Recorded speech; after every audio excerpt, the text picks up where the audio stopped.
తండ్రి, కుమార, పరిశుద్ధాత్మకు మహిమ కలుగునుగాక. ఈనాటి జీవవాక్యం. యేసు ఇది విని, అమ్మా, నీ విశ్వాసము గొప్పది, నీ కోరిక నెరవేరునుగాక అనెను.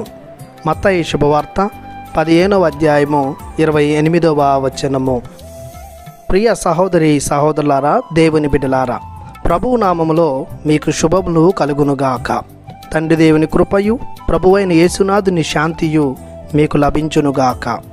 ఒకనాడు తూరు సీదోను పట్టణముల ప్రాంతములో నివసించు కననీయ స్త్రీ క్రీస్తు ప్రభుని చెంతకు వచ్చి, ప్రభు, దావీదు కుమారా, నాపై దయచూపుము, నా కుమార్తె దయ్యము పట్టి మిక్కిలి బాధపడుచున్నది అంటూ క్రీస్తును విశ్వాసముతో మొరపెట్టుకునిచుండెను.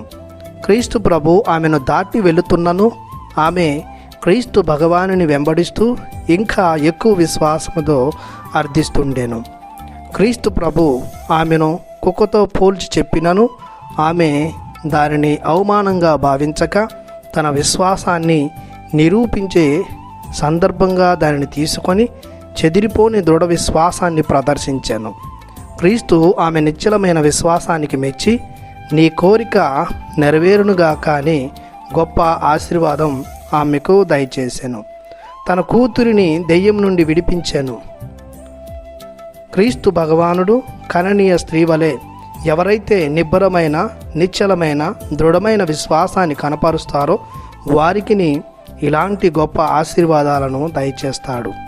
కేవలం కనానీయ స్త్రీనే కాదు, పరిశుద్ధ గ్రంథంలో ఎంతోమంది భక్తులు యేసుయందు విశ్వాసాన్ని ప్రదర్శించి అనేక గొప్ప మేలులను పొందుకున్నారు. గ్రుడ్డివారు, చెవిటివారు, మూగవారు, కుంటివారు వారి అంగవైకల్యం నుండి స్వస్థత పొందారు.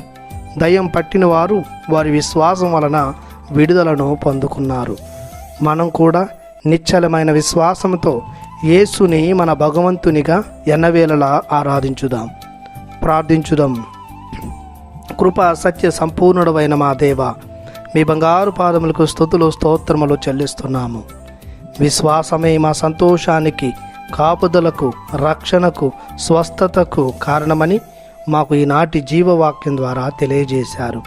మేమెల్లప్పుడూ విశ్వాసాన్ని వస్త్రముగా ధరించి మా జీవిత పయనాన్ని కొనసాగించే జ్ఞానాన్ని, దైవ భీతిని దయచేయమని మీ ప్రియ కుమారుని పరిశుద్ధ నామములో ప్రార్థిస్తున్నాము పరమ తండ్రి. ఆమెన్.